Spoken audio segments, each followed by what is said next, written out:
زندگی انسان کے ہاتھ میں کبھی بھی نہیں تھی اور ہوگی بھی نہیں۔ یہ کہانی 100% سچی ہے۔ یہ 100% سچی کہانی ہے۔ راشد کو کئی دفعہ موت کے منہ سے زندگی کھینچ لائی تھی۔ راشد علی 3 سال کا تھا۔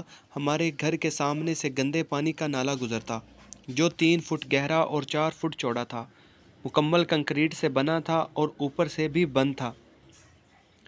ہر 100 فٹ بعد ایک بڑا ہول رکھا ہوا تھا تاکہ صفائی وغیرہ کی جا سکے۔ نالے میں ہر وقت گندا پانی بہتا رہتا تھا۔ راشد گندے نالے میں گر گیا اور کسی کو پتہ نہ چلا۔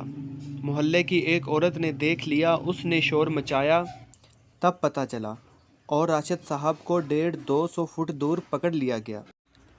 کافی عرصہ ہسپتال میں گزار کر راشد صاحب ٹھیک ہو کر گھر آ گئے۔ ہم سب راشد کی زندگی سے نا امید ہو چکے تھے، مگر جسے اللہ رکھے اسے کون چکھے۔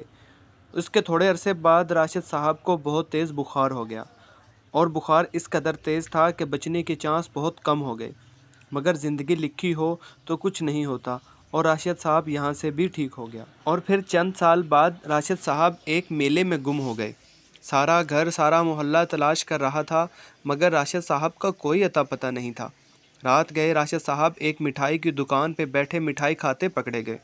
اللہ بھلا کرے مٹھائی والے کا، جس نے روتا بچہ دیکھ کر اپنے پاس بٹھا لیا تھا۔ اب راشد جوان ہو چکا ہے اور قسمت دیکھیں اس نے فوج میں کمیشن حاصل کر لی ہے اور آج ترقی کرتے ہوئے کیپٹن بن گیا ہے۔ میں جب بھی اس بچے کو دیکھتا ہوں تو حیران رہ جاتا ہوں۔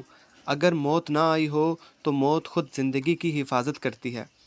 سارے خوف دل سے نکال دیں، موت برحق ہے، اپنے ٹائم پہ آتی ہے۔ Please subscribe the channel.